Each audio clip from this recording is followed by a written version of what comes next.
Tara guys at samahan niyo pala ako sa aking A Week in My Life. Ito yung mga ganap-ganap ngayong Holy Week dahil hindi naman kami gaanong umalis ng bahay.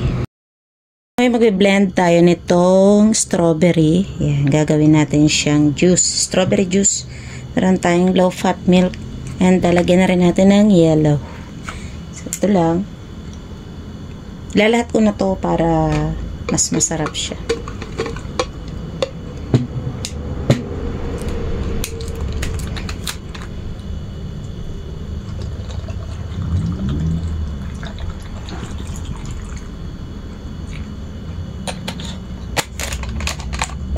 Tapos sabay na rin natin tong ice.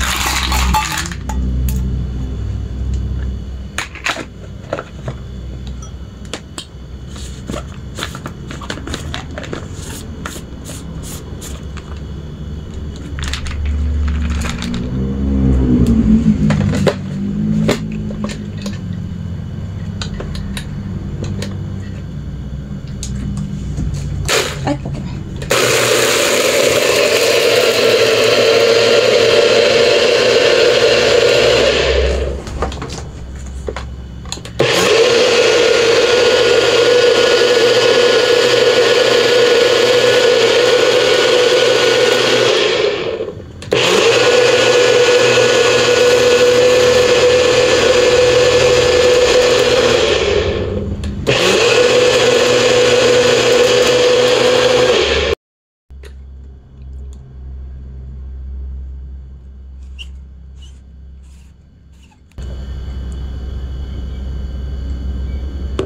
yan.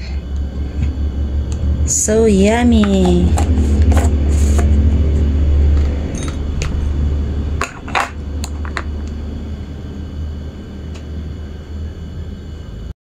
Ayan, gagawa naman tayo nitong mango graham dahil nga medyo mura-mura yung mangga ngayon. Eto, naghiwa-hiwa na tayo.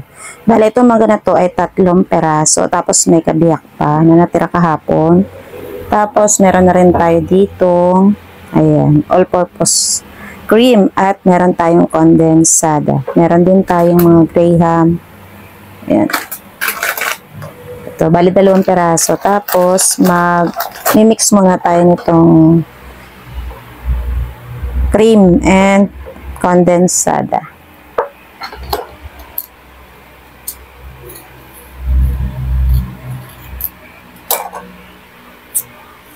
Ayan, lagay na natin dito. Chilled na pala to. Overnight.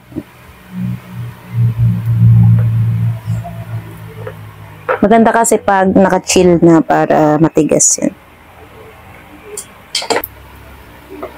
100 pesos pala yung kilo ng mangga dito sa amin. Kaya makakagawa tayo ng medyo marami-rami.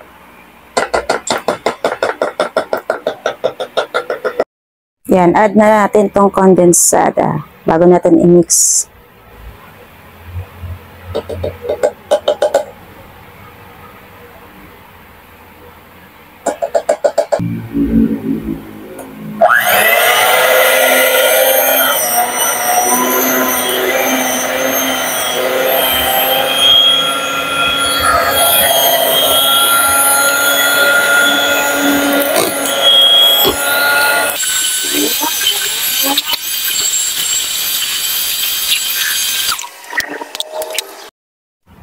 Ayan, at kapag sakto na yung mixture niya, medyo malapot na, ayan, pwede na natin i-assemble sa ating tab. Ayan o, lapot na siya. Ayan, maglagay lang muna tayong konti sa ilalim.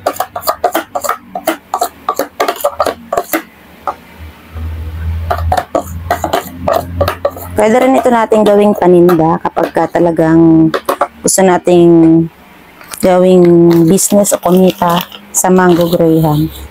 Yan, i-assemble ko lang dito.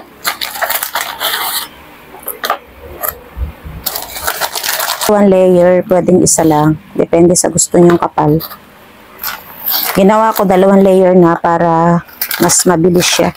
Kasi malalim naman yung ginawa kong tab. Ito, malalim siya. Yan. Kaya pupunain ko siya ng cream. Ayan.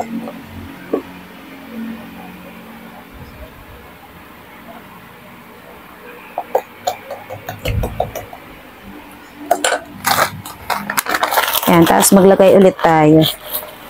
Tig dalawa-dalawa.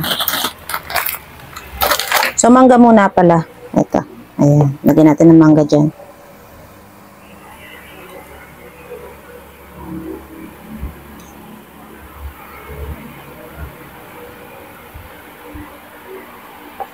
Ayan. Tapos, saka ulit tayo maglalagay nitong graham.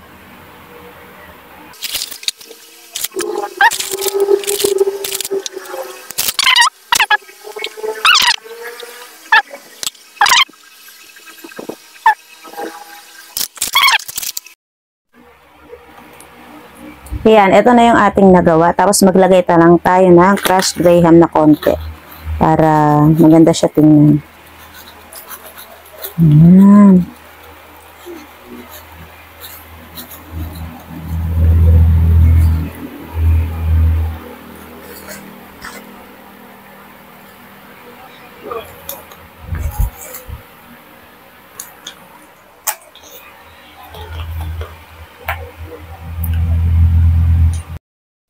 Ayan, eto na yung nagawa nating mango graham. Sobrang kapal ng tab niya.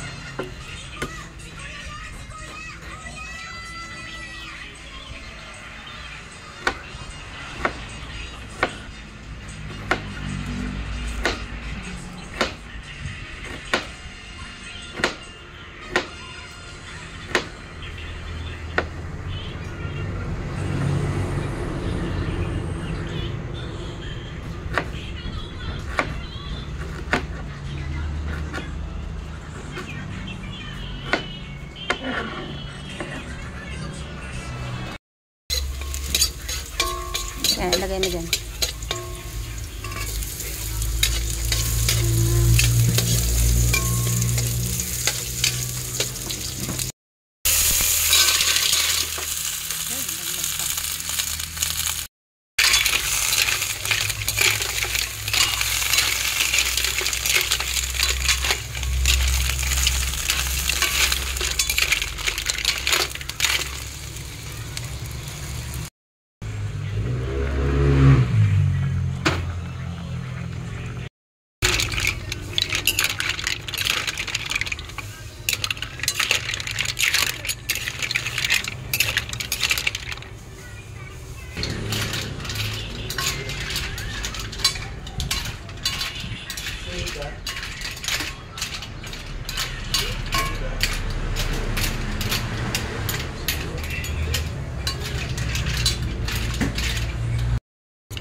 Hindi na nga ito pinisa, oh. Ayan, wala na. Harvest tayo ng mga itlog ng bibe. Ito ang lalaki, oh. Ayan. Ayan, titingnan natin yung iba dito. Ayan, mga sisiw, malalaki na, oh. Ayan. Ayan. Ayan, dami, oh. Ito, harvestin natin. Ayan, bawasan natin yan, dami. Ay, lalong kukunin. 2, 4, 6, 8. Ating mga na-harvest na itlog ng bibe. Na. Dami, oh. Diyan lang sa mga ilalim. Yung itlog yan. 18. Yan, dami na nito. Nagpakain tayo ng mga bibe.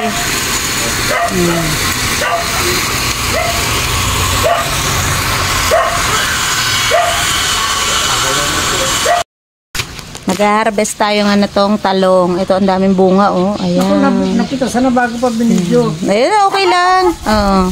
Ayan, daming bunga ng talong dito, oh. Tingnan nyo, oh. Ang haba ng talong.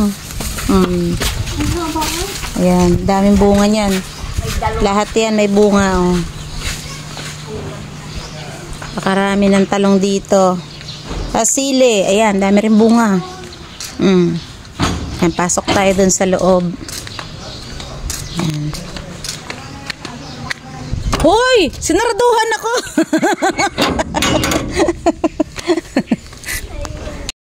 Bunga ng kamatis, madami din, oh. Ayan, dami dito mga pananim, oh.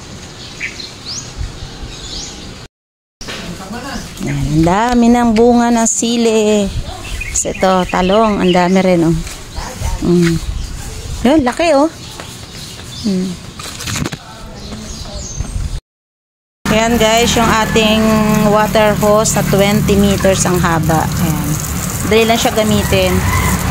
So, sobrang haba niya na. Tsaka maganda dyan, hindi na nagugulo kapag yung ililigpit natin. Ayan. Haba siya, kaya maganda gamitin. Kahit sa malayo ay aabot. Ayun o. Ayan, aabot sa malayo. Yun, ang haba talaga o. Ganyan siya kahaba, yung 20 feet. Pwedeng pandilig-dilig ng mga halaman. Ayan guys, ganito kahaba yung ating water hose. 20 meters yung haba, kaya kahit malayo, abot na abot yung didiligan natin. Ayan, magmula dito, ayan o. Ayan, dito yan nakakabit sa ating gripo. Diba? Sulit na sulit itong hose na ganito kahaba.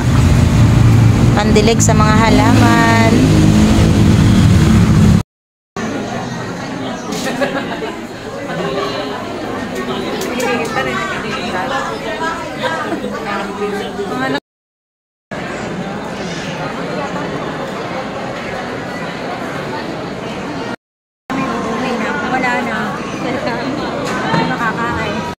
Oh, mga gayak na yung mga kasali sa tapat dito.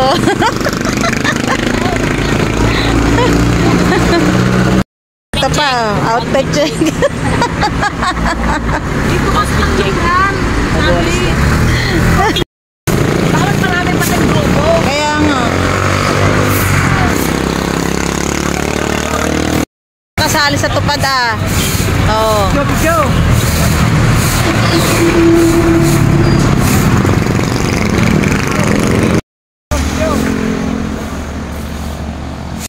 Oy, hanggang alas 10 pa to. Oh. Oh, kasi sipag ng mga kasali din ni ay.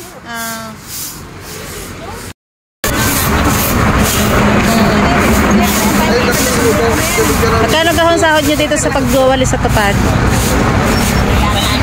450 lang. 560.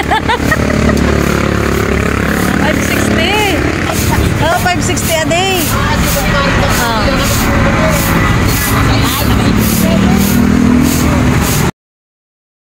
Mga re, nanyo. Oh.